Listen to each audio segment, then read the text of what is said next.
और आप देख रहे हैं जी दिल्ली एनसीआर हरियाणा और हमारा खास शो नेताजी हाजिर में आज दिल्ली सरकार के कैबिनेट मंत्री डॉक्टर पंकज सिंह हमारे साथ मौजूद हैं।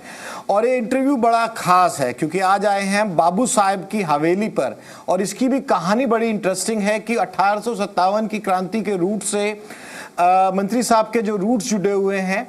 और उसके बाद एक और एंगल ये है कि मंत्री जी ने लुटियंस में अपनी कोठी नहीं ली है। दिल्ली में जब कैबिनेट मंत्री आप बनते हैं तो आपको लुटियंस में कोई भी बड़ा बंगला आराम से मिल सकता है। और करीब करीब 1 घंटा हम सेंट्रल दिल्ली का सफर तय करके आज पहुंचे हैं साहब की हवेली पे, क्योंकि वहां बाहर ही लिखा हुआ था बाबू साहब की हवेली। तो मैं यहीं से शुरू करना चाहूंगा। मंत्री जी, इतना ट्रेवल आपको करना पड़ता है और हमें तो चलो आज करना पड़ा, आप लोगों को भी डील करते हो, फिर सरकार का सचिवालय आपका वहाँ, बाकी आपके पार्टी कार्यालय वहाँ, पुराना जो दिल्ली बीजेपी का ऑफिस वहाँ होता था, दूसरा भी बहुत नज़दीक है लुटियंस के। आप लोगों ने, आपने खासतौर से उधर की तरफ अभी शिफ्ट क्यों नहीं किया और अपने जो मूल घर है आपका दिल्ली में, यहीं क्यों आप स्टे कर रहे हैं? कंफर्टेबल है या लुटियंस से थोड़ा दूर ही रहते हैं आप? देखिए, मैं आपको बताना चाहूँगा, विकासपुरी विधानसभा पहली बार भारतीय जनता पार्टी इस सीट को जीती है और उसको जीतने के बाद यहाँ की जनता से भी मेरी कमिटमेंट है। उस कमिटमेंट को पूरा करने के लिए मुझे लगता है कि मैं अपने घर पे रह के, चूँकि पार्टी ने मुझे मंत्री भी बनाया है तो दिल्ली की जिम्मेदारी भी देखनी होती है, तो यहाँ रह के मैं अपने लोग के बीच में उनकी समस्याओं को दूर कर सकूँ और अपनी विधानसभा को अच्छे से देख सकूँ। इसलिए मैं यहाँ पे रहता हूँ। और सरकारी घर की पार्टी ने जब इतना सम्मान दिया है तो सरकारी घर की कोई लालसा ऐसी नहीं है। मैं अपने लोग के बीच में रह के मुझे बहुत खुशी मिलती है। ये फाइनल डिसीजन अब आप नहीं जाएंगे वहाँ का? मैं कभी छुट्टी हूँ भाई।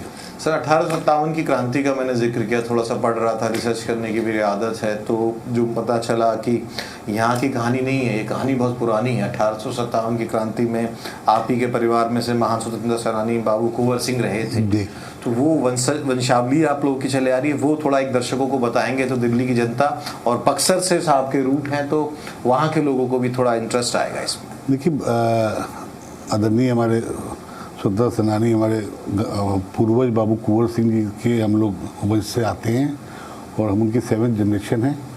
और बड़ा अच्छा लगता है कि जब कोई हमारे पूर्वजों को सम्मान से उनका नाम लेता आएगा। और मुझसे अगर पूछेंगे तो मैं अपने जीवन के अंतिम समय, जो जीवन में मेरे को अच्छा समय रहने को मिलेगा, तो मैं अपने पूर्वजों के स्थान पे जाके रहना पसंद करूँगा। और ये मैंने मन भी बना रखा है कि जब मैं अपनी राजनीतिक जीवन को छोड़ूंगा तो अपने पूर्वजों के स्थान पे जाके रहूँगा, जहाँ पे मुझे मन की शांति मिलेगी। सफर जो अभी तक का है, आगे का तो सफर आपने तय किया होगा कि पूर्वजों के स्थान पे जाके रहना है, पर अभी तक का जो आपका सफर रहा है, आप पार्षद भी रहे हैं, अब विधायक भी हैं, तो ये सफर कैसे रहा है और कब से आप यहीं पर रह रहे हैं अपनी जनता के बीच? देखिए, मैं 2002 में यहाँ शिफ्ट हो गया था। मेरे स्वर्गीय मेरे पिताजी, स्वर्गीय मेरी माता जी के साथ मैं शिफ्ट हुआ था। और यहाँ पे आने के बाद, उस समय मैं प्रैक्टिस में था एज ए डेंटल सर्जन। आने के बाद मुझे लगा कि इस इलाके की हालत बद से बदतर थी। मुझे लगा कि कुछ अपनी भी लोगों के बीच में, क्योंकि हमारा ये पूर्वांचल के साथी यहाँ काफ़ी रहते हैं, कि कुछ सहयोग दे सके। उस सहयोग देने के नाते मैं पॉलिटिक्स में आया। भाजपा भारतीय जनता पार्टी का कार्यकर्ता शुरू से था। निगम में रहने के बाद जो रूट के समस्याओं की जानकारी मिली, वो मुझे आज फ़ायदा मिल रहा है उसका, कि दिल्ली में ज़मीनी रूट पे क्या समस्या है, उसको वो हमने निगम में रह के समझा और उसका फ़ायदा लेके दिल्ली की जनता को जो सेवा दे सके, चाहे वो अपनी विधानसभा में हो, चाहे पूरी दिल्ली में हो, उसका काम कर रहे हैं। 2 ऐसे विभाग जो कि रीढ़ की हड्डी माने जाते हैं किसी भी स्टेट को आर्थिक तौर पर मजबूत करने में, ट्रांसपोर्ट पहला, दूसरा हेल्थ, दोनों इम्पोर्टेंट विभाग है आपके पास। किस तरह से आप मेन रोल इसमें निभा रहे हैं कि पब्लिक को जो चीज़ें चाहिए ट्रांसपोर्ट में वो उनको मिल सके, जो सफ़र है वो उनका सुगम हो सके? देखिए, मेरा हमेशा कहना है, मैं हमेशा कहता हूँ कि इस लोकतंत्र की चौथा पिलर मीडिया होती है। और हम कुछ भी बोले, जस्टिफाई आप ही कर पाते हो। ट्रांसपोर्ट की अगर आप बात करेंगे तो आप ट्रांसपोर्ट में हमने जो भारतीय जनता पार्टी ने, हमारी सरकार ने, हमारी पार्टी ने जो बोला था कि लास्ट कनेक्टिविटी तक हम बसों को ले जाएंगे, हम उस बसों को लास्ट कनेक्टिविटी तक ले गए। अपनी बहनों को और सिंपल करने के लिए हमने उनको पिंक कार्ड बनाना चालू किया है। लगभग 7 लाख कार्ड बन चुके हैं। पिंक कार्ड में, सॉरी मैं माफी के साथ आपको मंत्री जी रोक रहा हूँ, पिंक कार्ड में कंफ्यूजन ये होती है कि भाई जब महिला है उनको फ्री में सेवा आपको करनी है, यानी कि फिर फ्री ब्रेस्ट राइड देनी है, फिर उस कार्ड बनाने से क्या फ़ायदा है? क्या वो दिल्ली की होनी चाहिए इसलिए कार्ड बनता नहीं बनता है? क्योंकि विपक्ष इसी मुद्दे पे आपको घेरने की कोशिश करता है कि भाई जब महिला हैं, दिख रही हैं, सामने हैं, तो कार्ड से अलग क्या पहचान क्योंकि विपक्ष ने लगातार ये कहा है कि हम तो सारी महिलाओं को दे रहे थे, आप आधार के बिहाफ पे सिर्फ जो दिल्ली की है उनको दे रहे हैं। मैं इसकी उत्तर विस्तृत रूप से, पूरे रूप से बताना चाहूँगा। पहली बात तो विपक्ष का काम है सिर्फ बातें बनाना। 11 साल में ट्रांसपोर्ट का उन्होंने क्या हल कर दिया, डीटीसी का क्या हल कर दिया, उसकी भी जानकारी दूंगा। जो हर साल हमारी डीटीसी 400-500 करोड़ के घाटे में रहती थी, इस साल आधी बसों में, जो उनकी 13,000 बसें थी, हमारे पास 6,000 बसें हैं, 6,000 कुछ बसें हैं, आधी बसों में हम 173 करोड़ रुपये प्रॉफिट में आए compare to last financial year. अब आई पिंक कार्ड की बात। पिंक कार्ड करने से हमने अपनी बहनों को टिकट लेने का सिस्टम आसान कर दिया। दूसरा, फिल्टर किया गया चीज़ों को। आप लोग का स्टैंड क्लियर है? क्लियर है। दिल्ली की सुविधा दिल्ली के लिए। हमने ये बोला है कि जिस बस में चढ़ेंगे उसमें 1 घंटे टैप का कारण क्या है? क्योंकि आप तो टिकट ले चुके हो, आपके पास तो टिकट है ही पहले से, तो आपको दूसरी टिकट थोड़ी लेनी है उस बस के अंदर, कि उसका मिसयूज ना हो कि तान्या के नाम पे कोई स्टाफ और 5-6 लोग का टैप करके उनकी टिकट ना निकाल दे। तो मतलब आप ये कह रहे हैं कि वो एक ही बस में दोबारा काम नहीं करेगा पर दूसरी बस में करेगा? दूसरी बस पे 100 बस से 2 सेकंड बाद आप चेंज करोगे बस को, उसमें काम करेगा। ये विपक्ष को ये समझ में नहीं आ रहा है कि कबूतर की आंख बंद करने से बिल्ली उसको नहीं खाएगी, ये उसकी गलतफहमी है। विपक्ष ने जो दिल्ली की जनता के साथ और दिल्ली के साथ किया है, चाहे वो ट्रांसपोर्ट के माध्यम के लिए हो, चाहे वो जब पीने के पानी को लेकर हो, चाहे हेल्थ सेक्टर में हो, झूठे वादे जो दिल्ली सरकार ने किए थे, पिछली सरकार ने किए थे, उस वादों के पोल खुलते जा रहे हैं। ये खबर आई, बीच में एक रिपोर्ट आई कि एमसीडी या फिर दिल्ली सरकार का जो इंफ्रास्ट्रक्चर है, यानी कि प्लग इन जो चार्ज करना है, वो उतनी फैसिलिटी अवेलेबल नहीं है कि दिल्ली जैसे शहर में ईवी के व्हीकल्स खरीदे जाए। उसका क्या असर हुआ मंत्री जी? उसका असर ये हुआ कि लोगों ने ईवी खरीदनी बंद कर दी, गाड़ियाँ या कम कर दी। देखिए, आपने बहुत अच्छी बात बोली। मैं इंफ्रास्ट्रक्चर पे जिस दिन ईवी पॉलिसी लाऊंगा तो मेरा इंफ्रास्ट्रक्चर भी आपको दिल्ली में दिखेगा। ईवी पॉलिसी अभी पब्लिक डोमेन में है। पुरानी सरकारी कमियां हमारे ऊपर ना दिया जाए, क्योंकि क्यों कम हुई है इसकी कारण समझिए।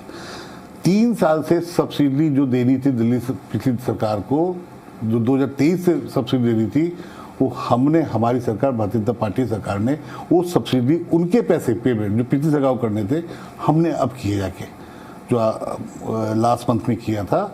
और ईवी को तो बढ़ावा दिल्ली सरकार ने, पिछली सरकार ने होने नहीं दिया, इसलिए उसका कम हुआ। कि अब हम जो पॉलिसी लाएंगे, हमारी पॉलिसी में आपको देखिएगा बहुत जल्द आएगी और इंफ्रास्ट्रक्चर के साथ आएगी और लोग उसके ऊपर जाएंगे, मुझे पूर्ण उम्मीद है। सुझाव भी मांगे आप लोगों ने? सुझाव मांगे, पब्लिक डोमेन में सुझाव आ रहे हैं। बहुत ज्यादा चाहिए लोगों को, बसों की संख्या जो है वो बढ़ती रहनी चाहिए। आप बढ़ा भी रहे हैं, हम देख रहे हैं कितनी और बसों की अभी जरूरत है दिल्ली में। और दूसरा सवाल विपक्ष का है, ये बार बार वो जिक्र करते हैं कि जो बसें आ रही हैं, जो सरकार लेकर आ रही है, देवी नम जो बसों का दिया गया है, दरअसल वो पिछली सरकार के टेंडर की थी और जिनको अब लाया जा रहा है। ये बार बार विपक्ष कहता है। जब उन पे RTI डाला गया, कंप्लेंट डाला गया, तो आपको भी याद होगा, उन्होंने बोला जी दिल्ली सरकार ने कोई बस ही नहीं खरीदी है। अगर आप याद कीजिए, मीडिया में जब आया था तो उन्होंने बोला दिल्ली सरकार ने कोई बस ही नहीं खरीदी है, नहीं परचेज नहीं की है। अब अचानक वो कह रहे कि दिल्ली सरकार ने परचेज की है। देखिए, मैं जो PM-E ड्राइव में बसें आई थी उसको भी नहीं चालू किया था इन्होंने कि प्रधानमंत्री जी का नाम हो जाएगा। वो बसें भी खरीद रख दी थी इन्होंने तो दिल्ली के साथ जो किया है वो क्षमा योग्य नहीं है। अगर मैं एज ए सिटीजन बात करूं तो ये देख के लगता है कि इन्होंने दिल्ली के साथ मतलब चाहते क्या थे? ये कहते थे कि ना केंद्र में मोदी साहब बैठे हुए हैं, MCD में आप लोग बैठ के आके हमको काम नहीं करने दे रहे, बीच में शीश महल बनाने के लिए उनको काम करने की जगह थी। शीश महल बनाने में उन्होंने इतने करोड़ों रुपए लगा दिए और देखा हमने साहब कि वो पर्दे और gold plated cupboard, sorry to say that, और पर मतलब क्या क्या सुविधा, लिफ्ट में खाना ऊपर से नीचे आ रहा है, उसके लिए सरकार, केंद्र सरकार ने काम करने दिया आपको, लेकिन दिल्ली में काम करने के लिए रोक दिया। तो उनके बारे में कुछ भी कहना जी, मैं तो उनका नाम ही नहीं लेता। मैं कहता हूँ कि मैं क्या काम कर रहा हूँ, आप उनका नाम मत लीजिए। चलो सवाल को स्किप करते हुए आगे बढ़ते हैं। फिर जो साथ साथ उनके सांसद आप लोगों को यानी कि बीजेपी को पसंद क्यों आ गए? ऐसा क्या दिखा? भाई उनका संगठन देख रहे थे। संदीप पाठक साहब का मैं जिक्र कर रहा हूँ, उनके चड्डा साहब थे, कभी ब्लू आइड बॉय हुआ करते थे पूर्व सीएम केजरीवाल के, वो आपके पास आ गए। लवली यूनिवर्सिटी वाले आ गए, और भी सांसद आ गए, हरभजन भी आ गए। अगर उनकी पार्टी में, और मैं इसलिए इस सवाल को कर रहा हूँ कि बात वो नहीं है कि वो उस पार्टी से आए हैं, बात ये है कि उस पार्टी को खड़े करने में मूल विचारधारा के वो लीडर्स हैं, वो संगठन देखने वाले लोग थे। अब इन लोगों में आप लोगों ने क्या देख लिया? मतलब आम आदमी पार्टी के उन 7 सांसदों में क्या आपने कोई मौका देखा? बीजेपी ने कोई मौका देखा? देखिए, पहली बात तो आप ये विषय, राघव चड्ढा जी ने भी प्रेस पीसी कॉन्फ्रेंस में बोला, ये विषय तो आम आदमी पार्टी को सोचना चाहिए कि इतने फाउंडर्स मेंबर उनकी पार्टी छोड़ के क्यों आ रहे हैं। ये अरविंद केजरीवाल को सोचना चाहिए। ये अरविंद केजरीवाल जी को ये जरूर सोचना चाहिए कि इतने पुराने फाउंडर्स उनकी पार्टी को क्यों छोड़ रहे हैं। प्रशांत भूषण जी हो, कुमार विश्वास जी हो, तो कमी किसमें है? पहली बात तो कमी तो आम आदमी पार्टी की अपने विचारधारा में है। जिस विचारधारा को लेकर बताते थे लोग को, वो विचारधारा है ही नहीं। दूसरी बात, राष्ट्रीय नेतृत्व ने उनको लिया है, उनको हमारी आइडियोलॉजी अच्छी लगी है, और अच्छे आइडियोलॉजी वाले लोग आएंगे तो पार्टी उनका स्वागत करेगी, उसमें कोई विषय नहीं है। एक योजना की मैं जरूर तारीफ करना चाहूँगा। तारीफ इसलिए कि दिल्ली जैसा शहर है, मैं भी दिल्ली में पढ़ा हूँ, आसपास के राज्यों से, या कहें कि दिल्ली एनसीआर का निवासी हूँ, ये सारे मेरी टीम के सहयोगी भी। दिल्ली जैसे महंगे शहर में खाने की जो अटल कैंटीन शुरू हुई है, रेखा गुप्ता जी गई, सीएम गई आपकी, उन्होंने शुरुआत की, तानिया ने वहाँ से रिपोर्ट की, देवेश ने वहाँ से रिपोर्ट की, खाने की क्वालिटी वगैरह भी इन लोगों ने दिखाई। मेरे ख्याल से तानिया काफी एकदम हाइजीनिक खाना था, साफ सुथरा, और बैठ के किसी को खाने को मिल रहा है वहाँ पे। मैं तो हर महीने जाता हूँ, खाता हूँ। मेरा सिर्फ इतना ही सवाल है कि आप हमारे चैनल के माध्यम से, ये आपका फ्रंट कैमरा है, अटल कैंटीन को लेकर जरूर आप यहाँ दिल्ली एनसीआर और दिल्ली की जनता को जरूर आप जागरूक करें, क्योंकि ये एक बेसिक चीज़ है कि भाई जिसको खाना नहीं मिलेगा, कोई बाहर से मजदूर आ रहा है, किसी का ट्रांजिट है, दिल्ली में एक दिन रुकना पड़ रहा है, किसी और राज्य में जा रहा है, उसके लिए बहुत बड़ी योजना है। इसको लेकर जरूर आप बात करें, और कितना आश्वस्त होकर कह सकते हैं कि हाँ ये प्रॉफिटेबल भले ही नहीं हो, सो घर से देना पड़ेगा, यानी कि सरकार को अपनी जेब से देना पड़ेगा। सरकार सब्सिडी दे ही रही है इस पे, देना पड़ेगा। उसकी तो कॉस्ट ही 5 रुपए है ना, थाली की कॉस्ट 5 रुपए, बाकी 25 रुपए सरकार की तरफ से दिया जाता है। तो ये चलती रहेगी। इसका लेके मैं कहूँगा आप जरा, अटल कैंटीन पे हमारे मिनिस्टर साहब ने भी काफ़ी बोला है, आशीष जी ने, और हमारे मुख्यमंत्री जी भी इस पे काफ़ी ध्यान दे रही हैं अटल कैंटीन पे। अटल कैंटीन जो विज़न, जो सपना हमारे प्रधानमंत्री जी का विज़न जो है, और जो दिल्ली की जनता को उन्होंने वादा किया था, हम उसके ऊपर काम कर रहे हैं। हम भारतीय जनता पार्टी के कार्यकर्ता हैं। मिनिस्टर तो पार्टी ने बनाया तो इसलिए मिनिस्टर हो गए, वरना कार्यकर्ता थे, हैं जी। तो अटल कैंटीन एक जो सपना था, उस सपना को अच्छे से स्वरूप से चल रहा है, और उसको और अच्छा करने का सरकार और अच्छा करेगी। कोई अगर हमें कोई सुझाव आएगा तो हमारा प्रयास रहता है कि अटल कैंटीन अच्छे से चले, लोगों को भोजन मिले, साफ़ सुथरा भोजन मिले, और लोग जो ज़रूरतमंद है उस तक ये भोजन जरूर पहुँचे, ये मेरा मानना है। और चलती रहेगी। एक सवाल जरूर को जवाब दीजिए जो जनता जानना चाहती है। सवाल ये है कि भाई 28 साल बाद आप सत्ता में आए, केंद्र में आप लोग बैठे हैं, एमसीडी में आप लोगों का राज है, नए अपने मेयर साहब भी आ गए, लेकिन दिक्कत ये है कि जब पोल्यूशन की बात होती है, दिल्ली एनसीआर में ट्रैफिक पोल्यूशन ऐसी समस्या है, जितनी मेरी उम्र है, जितना मैंने यहाँ कॉलेज पढ़ा, और 20-22 साल का मेरा जर्नलिज्म का करियर है, ये समस्या कभी परमानेंट हल नहीं हुई। इसकी समस्या को लेकर पोल्यूशन बढ़ता चला गया, और पोल्यूशन से रिलेटेड फिर यमुना को लेकर आपने कैंपेन बहुत तगड़े चलाए, यमुना के घाट बनाए, उस पर कंट्रोवर्सी हुई हो, तमाम चीज़ें अलग हैं कि भाई अलग बना दिया, गंगा का पानी ले आए, वो ले आए, ये ले आए, वो अलग चीज़ें हैं। लेकिन जो उम्मीदें थी, जो एक्सपेक्टेशंस थी, बढ़ गई, और बढ़ने का रीज़न में मैंने कहा ना कि तीनों सरकारें आपकी हैं, वो डिलीवरी उतनी नहीं दिखती। और कुछ मंत्रियों के सरकार की तरफ से ये भी कहा जाने लगा, नाम कहो तो मैं नाम भी ले सकता हूँ, ये कहा जाने लगा नहीं अभी थोड़ा समय दीजिए, 12-14 महीने की सरकार है, इतनी जल्दी एक सब ठीक नहीं हो सकता। ये आपकी सरकार के लोगों ने डिफेंड में कहा। मैं दो चीज़ों पर खास तौर से बात कर रहा हूँ। यमुना को एक क्रूज आकर खड़ा हुआ है, वो अब तक नहीं चल पाया है। यमुना पूरी तरह से साफ नहीं हुई है, इसको आप झुटला नहीं सकते। इसके अलावा पॉल्यूशन का AQI का जो डाटा, सुबह मेरा 8 बजे का जो शो चलता है जी दिल्ली NCR हरियाणा पे, हम AQI दिखाते हैं और लगभग 3 महीने तक हमारी कवरेज रहती है। अभी बारिश होती है, मौसम में ठंडक, गर्मी आती है एक्सट्रीम या सर्दी आती है तो वो ठीक होता है, अदरवाइज तो बढ़ता ही रहता है। ये दो ऐसी चीजें हैं जो आप सॉर्ट आउट नहीं कर पाए कम से कम 14 महीने में। तो देखिए, मैं आपका 4 मिनट लूँगा इस पूरी बात बताने में।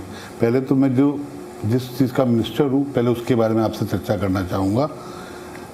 आयुष्मान कार्ड, आपने पेमेंट की बात की, हरियाणा की पेमेंट के IMA की बात की। जो पिछली सरकार को लागू करना था आयुष्मान कार्ड, वो चालू नहीं किया। हमने 75,000 से ज़्यादा पेशेंटों का इलाज करा दिया है। पेमेंट हमारी हॉस्पिटलों में मैक्सिमम 20 से 25 दिन की पेंडेंसी रहती है। जो आयुष्मान कार्ड दिल्ली की जनता का हक था, बुजुर्गों का हक था, वो कार्ड नहीं बनने दिया पिछली सरकार ने। हेल्थ सेक्टर में जब मैं एज हेल्थ मिनिस्टर बना तो डॉक्टरों की, स्टाफ नर्सेस की भयंकर कमी थी। हम उस कमी को कम करते करते 0.50 तक रह गए, जो अगले 1-2 महीने में भी खत्म हो जाएगा। 14 महीने में क्या क्या नहीं हुई ये मैं आपको बता, 14 महीने हमने क्या क्या कर लिए पहले ये बता रहा हूँ मैं आपको। बताइए। उसके बाद हमारे जो सोसाइटी हॉस्पिटल थे उसमें डॉक्टर्स नहीं थे, MS नहीं थे। 4 डॉक्टर्स पूरे हॉस्पिटलों के MS बने हुए थे 32 हॉस्पिटलों का, उसको ठीक किया गया। लोकल परचेज के नाम पे नकली दवा आती थी, हमने सेंट्रल प्रोक्योरमेंट चालू किया। सेंट्रल प्रोक्योरमेंट से दवाई देने से अच्छे बिडर्स आए, अच्छे कंपनियाँ आई, वो और उस कंपनियों ने अच्छी दवाई दी। हमारे OT वर्किंग स्टेशन आप जाके देखिए, जो अच्छे बिडर्स के रूप में आए। हेल्थ सेक्टर के अंदर 14 महीने के अंदर आप देखिए कि मेरे 2 प्रकार के पेशेंट जो हॉस्पिटलों में भीड़ पड़ती है, एक प्राथमिक इलाज के लिए, एक एडमिशन के लिए। जो प्राथमिक इलाज के लिए भीड़ हो रही है वो हमारे आयुष्मान मंदिर में जाने के कारण हॉस्पिटलों में भीड़ 10 से 15% कम हुई है, जो और कम होगी। आप चेक कीजिएगा, भीड़ की कम हुई है क्योंकि आयुष्मान मंदिर में सब कुछ अवेलेबल करा रहे हैं।